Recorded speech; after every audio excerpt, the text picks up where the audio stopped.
देख रहे हैं राष्ट्रहित टीवी, आपके साथ मैं हूं अंकिता। केंद्र में नरेंद्र और महाराष्ट्र में देवेंद्र, ये फॉर्मूला हिट है। महाराष्ट्र में एक बार फिर से इस फॉर्मूले से एनडीए ने सरकार बनाई। महायुति की सरकार बनी जिसमें बीजेपी नेता देवेंद्र फडणवीस ने तीसरी बार महाराष्ट्र के सीएम पद की शपथ ली, तो उनके साथ एकनाथ शिंदे और अजीत पवार ने डिप्टी सीएम पद की शपथ ली। मेरा पानी उतरता देख मेरे किनारे पर घर मत बसा लेना। मेरा पानी उतरता देख मेरे किनारे पर घर मत बसा लेना। मैं समंदर हूं, लौट कर वापस आऊंगा। वाकई किसी समंदर की लहर की तरह देवेंद्र फडणवीस ने वापसी की है। अब महाराष्ट्र में बीजेपी की ये बड़ी पारी है, जिम्मेदारी भारी है। इसीलिए एक नेक फैसले के साथ देवेंद्र फडणवीस ने शुरुआत की। नई सरकार के गठन के कुछ देर बाद ही मुख्यमंत्री देवेंद्र फडणवीस ने एक बड़ा फैसला लिया।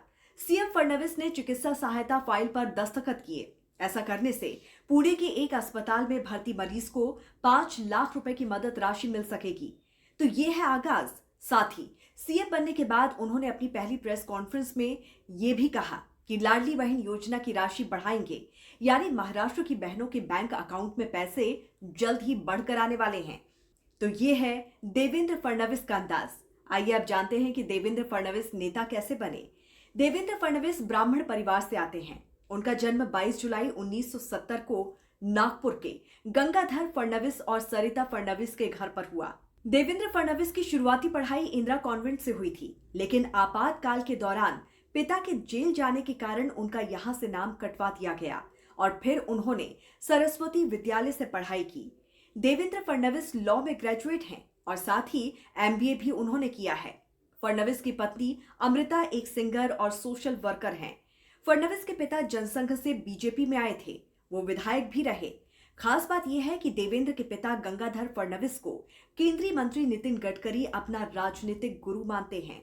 देवेंद्र फडणवीस ने सार्वजनिक जीवन की शुरुआत आरएसएस से की और बेहद कम उम्र में ही आरएसएस से जुड़ गए।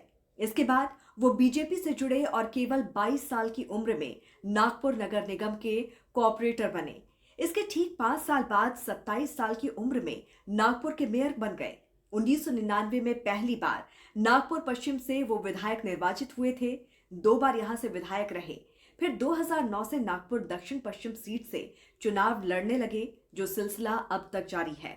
साल 2014 में महाराष्ट्र में बीजेपी ने अकेले चुनाव लड़ा और फिर अपने पुराने सहयोगी शिवसेना से गठबंधन कर सरकार बनाई और फडणवीस को सीएम बनाया गया। देवेंद्र फडणवीस 44 साल की उम्र में महाराष्ट्र के दूसरे सबसे युवा सीएम बने। देवेंद्र फडणवीस बीजेपी के पहले नेता रहे हैं जिन्होंने महाराष्ट्र में बतौर सीएम 5 साल पूरे किए। साल 2014 से 2019 तक का कार्यकाल पूरा किया।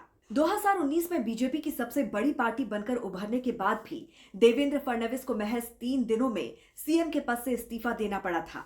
इसके बाद 2.5 साल तक विपक्ष में भी बैठना पड़ा था।